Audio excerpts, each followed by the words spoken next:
are Rachel you, Bolan, just like a rocker, always early. How's it going, man? I'm doing well. Thanks, man. How are you? Interview's running ahead of schedule, I guess, today. That's a good thing. By about 35 seconds. Yeah. Hey, it's always keeping it on that time slot, man. It's great to have you here on the Road to Rock. It's a first time to have you on, man. So busy time, crazy time, exciting time. How's everything been going, my man? Yeah, everything that you said right there. It's finally almost here, the release of the record, and with we have the 3 singles out, and man, if you just keep stepping backwards, I can't believe like we're at this point finally, you know what I mean? Because everything that was involved in getting this record done, and just the reaction to it is overwhelming. It's great. Yeah, I don't know if I've ever seen such positive press. And this all starting back in the spring, it's like, okay, Skid Row's opening for Scorpions in Vegas, and all of a sudden Erik Gronwall is in. The single comes out, the gang's all here, the album gets released, and it's just like a whirlwind. And I don't know if I've ever seen anything like this in recent memory. Just to sort of take us back to spring here of 2022, getting Erik on board, and then because as I understand it, the first time you guys ever met in person was leading up to those shows that this happened. Yeah, it was on a Tuesday. We met him on a Tuesday in Las Vegas, and that was first time in person. He had already recorded about 80% of the record on his own at home in Sweden. That was crazy, man. He got there on a Tuesday. We rehearsed Wednesday and Thursday, took Friday off, and then our first show with the Scorps was on that Saturday. But we were in the middle of making the record, and then made a change, and we hired Erik, and it was crazy how quickly, and I want to say easily, it wasn't like it wasn't stressful, but it was definitely stressful. But yeah, when we knew we were going to make a change, he was on the top of our list, and I didn't have his number or anything, even though we toured together. We never exchanged numbers. And I always really liked his voice, and the guys did too. So we're like, okay, let's see what he's doing. We know that we knew he was going, he was sick for a while with leukemia. So we're like, well, we don't know what his plans are or what, but we could check. And we saw his cover that he did of 18 in Life. We're like, well, if this is him sick, what is he like? Well, you know what I mean? So, I just shot him an Instagram. I DM'd him on Instagram, and he hit me right back. And I said, hey, man, would you like to get on a Zoom, just chat about a few things? And it was just basically to fill in for a few shows that we had on the books that were coming up real soon, which we ended up not being able to do with COVID restrictions and him with his immune system and everything. But it wasn't, we sent them some songs, and it wasn't long after that we asked him to be in the band, and everything was just very seamless because all 5 of us are very like-minded.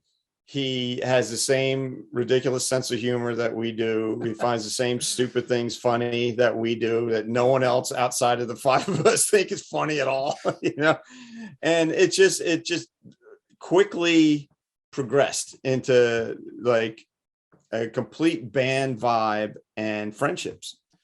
Well, how important was it to go out on tour here this summer too, to really get your legs under you? I actually saw you guys with Quiet Riot and Warrant here in Missouri, a couple hours south of where I live. It was just tremendous. It was surreal because, I've been a Heat fan for years, and Erik Gronwall, to me, I say it all the time, this is the best singer in rock. It's not close. And so for this to come together and for you to go out there and do these dates with some bands that you guys have been around a lot and know very well, how was the summer for you here in the States? It was really good, man. I think we only left the States once so far, but well, if you count Canada twice, we've only left North America once. But yeah, it's been going really well. It's good to get back out there. And then, like you said, with bands that we've known for 35 years, it makes it a lot easier because we're old friends. We've known each other that long, and it's just easy. It's really easy together with guys that you really enjoy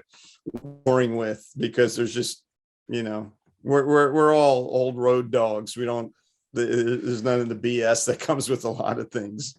Well, the show was tremendous. I mean, just it seems like such a natural fit with Erik, and obviously, so the 3 singles that have come out so far. Time Bomb just came out. It's my favorite song on the album so far.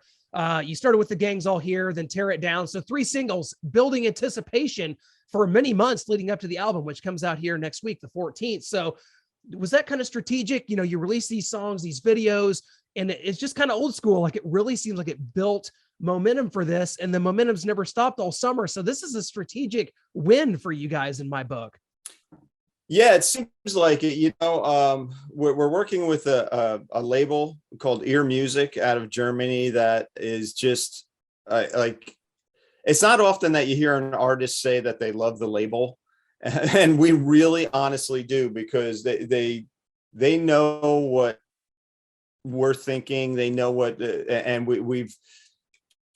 they carved out a really good marketing plan, and they're sure it's been changed here and there from time to time, but little things, but we all work really well, management and label and the band, and we all work really well together and respect each other's opinions and respect each other's expertise in our fields, so they've been doing a great job between the label and like our digital department at our management have been doing a fantastic job of just letting people know that this is coming, and it's making me anticipate. I can imagine what it's doing to like fans of the band. I just can't wait. It's almost here. What do we got, like 10 days left or something? I cannot wait till it comes out. Yeah, the 14th. It's going to be everywhere. It's going to be huge, and just the vibe of this is great. So you guys have a few more shows left to do here in America here next week and on, and then you're going to head over to England for the fall. So as you're putting together a set list for this, now, I don't want to spoil anything, but bringing out some songs, man. Chain Gang, and In a Darkened Room, some songs that maybe we haven't seen in a while. And then maybe as the album comes out, are you trying to maybe work in some more of the new songs? What's it like kind of putting together a set list for this tour, knowing that you really have no limitations? Put it in front of Erik and you're golden. Yeah, you're absolutely right. We could put anything in front of him and he'll sing it, and he'll sing it very well, obviously. But yeah, putting a set list together, the further we get into our career, it gets a little more difficult for us. We have stuff that obviously we call it the big 5, the songs that we absolutely have to play. And it's not like we don't like playing, we love playing all these songs. But we like to stick, at least one deep track in there somewhere. And then, we have these 3 singles out, and we've been doing 2 out of the 3 so far, and they've been going over great. And judging by the reaction I'm seeing to Time Bomb, it'll be all 3 singles in the set as of now. And who knows down the road, we may change stuff up.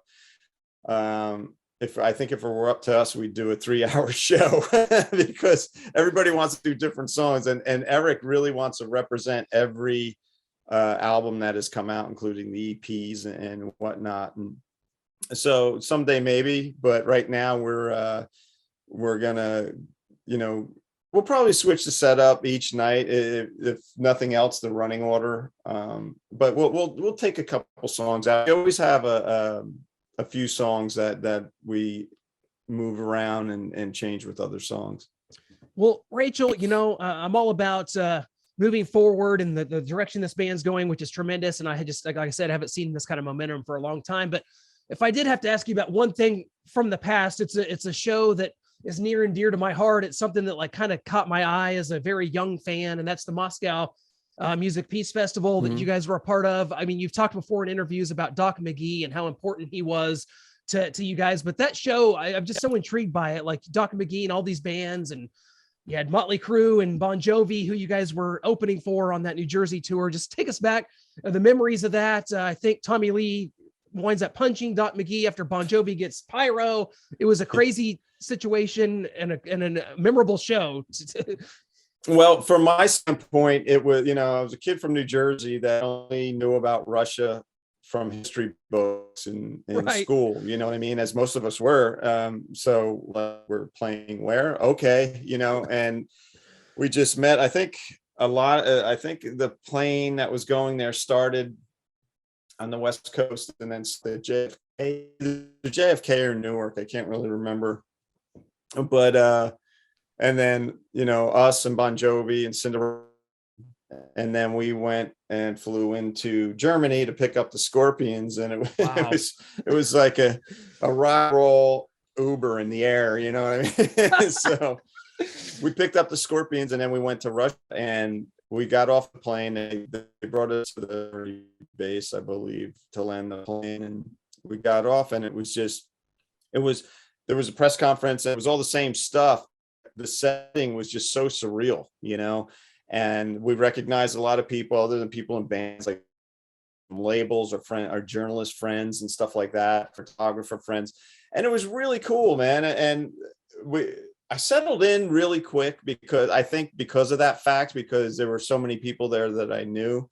And, you know, we did stuff with MTV walking around, and it was still, it wasn't, Moscow wasn't like it is today. It wasn't like, you know, Moscow now is, you'd think you were in Manhattan. But back then it looked a lot different. And everywhere we went, there was militia, a few, you know, a block and a half behind the bus or a block and a half behind the car we were in.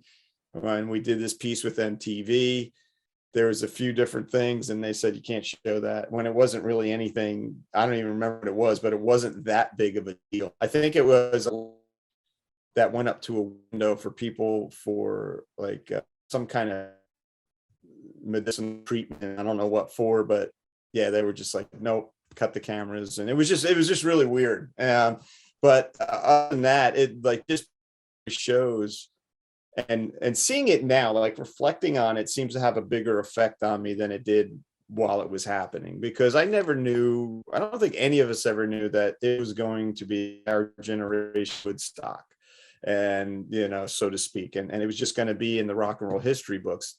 Had no idea back then.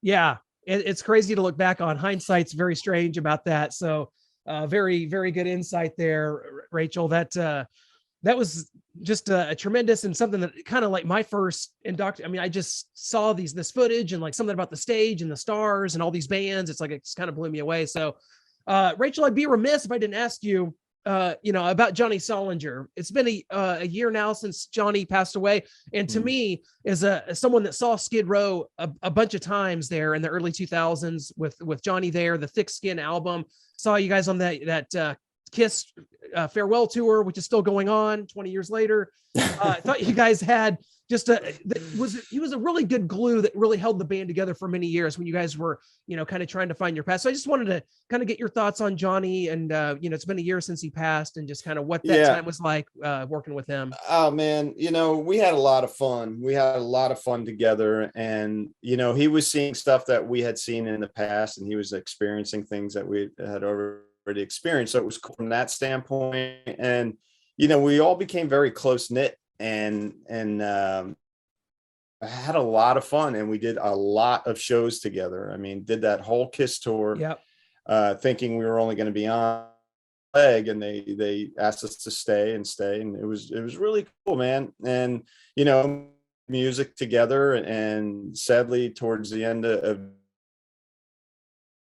know, certain temptations just kind of took them over, and without going into too much detail, it just for a while there, it started to really get in the way of stuff. And I don't mean that in a cold and callous way. He was getting in his own way, and it was a shame. And we tried, and you know, and pointed things out to him, and then finally we just had to make a move. And you know, he from what I heard, he was doing well for a while, and then he wasn't, and sadly, you know, he passed. And I think about him all the time, and I do miss him. All the guys do, you know, because we experienced a lot together, and we broke a lot of new ground together, and it's sad that he's gone. It wasn't completely unexpected, but Right. nonetheless, it was super, like, very, very sad, very Of sad. course. And Well, for you, Scotty Snake, I mean, the creative process, you guys have been together doing this for, for over 30 years. I mean, this is what you guys do. But if you don't find a guy like Erik Gronwall, I mean, where would the band be right now? Did you kind of have a backup plan? What would we be looking at right now? Maybe if this Erik thing didn't work out, was there some uncertainty? I don't know. I don't even venture there, because in my mind, it was kind of like a self-fulfilling prophecy, Yeah. And like I said, when Heat opened for Skid Row, I heard him from the dressing room. Actually, the first time I heard his voice is when they sent me the video spot to approve. And I had heard of Heat, but I never heard Heat. And I saw a clip from their new video that was in. I was like, whoa, this dude has pipes, right? So then I went and watched him a couple times on stage and found out that he won Sweden Idol. And I was like, okay, this dude has, because his vocal control is just insane, and his timing is insane, and his pitch is insane. And so I was just like, you know what, if we have some downtime and I have time to put a side project together, I'm going to give this dude a call. And then in the interim, I find out that his audition for Idol was 18 in Life. Yeah. And that's what and I'm like, my God, that's bizarre. And then once it came to the point it came to, what we were doing the album, we're like, we got to call this guy, man. And after seeing his, like I said, his video, his cover of 18 in Life, we're like, we got to call this dude. And other people were telling us about him as well, and saying he is the easiest guy to work with. You can't even imagine. And they were right. He really is. He's just so chill, and he's so creative, and he has set this band upright again. That's just a major factor here. And again, just best of luck as we head here into the rest of this US dates, and then into the UK and into Europe. This is going to be tremendous. Of course, the new album, The Gang's All Here, comes out October 14th. Before we let you go, Rachel, got to hit you with our final 4 drum roll. 4 quick questions. You give us whatever comes to mind. I give you a question. Oh, no, okay. No. All right. I'm like, what? I'm not that interesting. 4 quick questions for you. You give us whatever comes to mind. That works for you. Okay. So, Rachel Bolan, you grew up in New Jersey. Do you have a favorite sports team that you cheer for? College, pro, anything? Any sports? New York Yankees. Yes. That's your number one. Number one. Yep. I don't really follow football. I'm a racing guy and a baseball guy. So growing up, I loved the Yankees, and then eventually Dale Earnhardt. Well, you guys just happen to be on tour during this time where, like, Judge is breaking records with home runs and the Yankees are in the playoffs. Mm-hmm. Hope you got some streaming options there on the road with you. Yeah, me too. What was the first concert you ever attended? Okay, the actual first concert I ever attended was with my mom, dad, and grandmother, and it was Liberace. That is the best answer we've ever had on this show. You're kidding me. I am not. And I'll never forget, like, when the lights went down and everyone was just, it got so loud. I was blown away by it, and, like, actually a little scared, because I was young. I was super young, and I just enjoyed the whole show.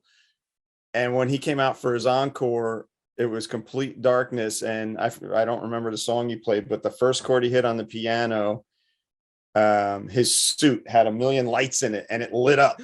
And then he hit the second chord, and the piano had the same amount. And I just remember him in the place going nuts, and me going, I want to do this. I want to do this. This is awesome. That is a great, I want to do this moment in story, because usually it's like, oh, I saw, for some of the older bands, I saw Beatles on the Ed Sullivan Show. I saw Kiss on the Love Gun tour. This is that was my first rock concert. Okay, was Kiss on the Love Gun tour. Yeah, there you go. Yeah, where was that? Meadowlands or Nassau? Philly Spectrum. Oh, so you went to Philly? Okay, a little closer. Yeah, got it. What was the first album that you either bought or stole? Either one. Let's see. I saved up my allowance and got Rolling Stone Sticky Fingers on 8-track. That's classic. Can't beat that. How long has it been? Hopefully, maybe days, maybe hours. You do a lot of interviews. How long has it been since an interviewer asked you about Sebastian Bach? It's been a while, actually. It's been a while. Wow. I mean, we're always someone's out there trying to grab blabbermouth headlines. So this is great. Yeah. Maybe people are coming around. So Yeah. we're going to count this interview because I didn't want to ask you about that, but this just, just for the humor of that. So that's good. That's good. That's good to hear, because what this band is doing, what you guys are at right now is, to me, I mean, this album here, to me, Rachel, it's the best. I'm a big fan of Thick Skin. I thought that was just a tremendously underrated album. So this is such a great effort that you guys have put together. The tour is great. I can say that with certainty because I saw it just a couple months ago. It was like 102 degrees. I don't know if you remember that show down in Branson, Missouri. It was like the hottest day of the year here. Yeah, I do. Yeah, you're like, yeah. Hard to forget that one, but yeah, my brain is still poached. Plus you wear the beanie on stage. Like, oh my God.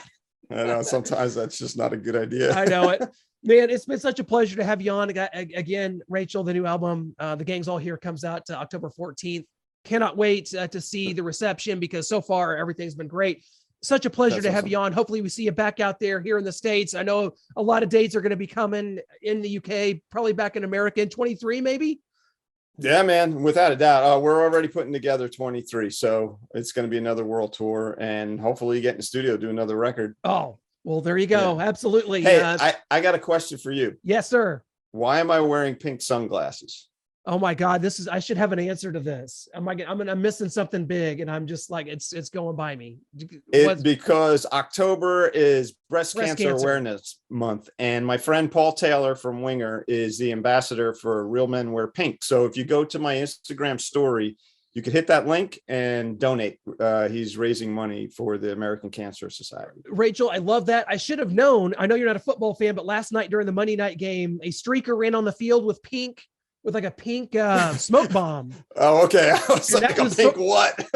That was sort of okay. And so that, that guy spent the night in jail, but still a good reminder. The pink sunglasses will suffice. No one has to go to jail for that. No one's got to go to jail. Yeah. I love it, man. I should have had some pink on myself today. It is October. Thank you so much, my friend. And we'll definitely send people over to the Instagram story and check that out. Thank you so much, man. Thanks, man.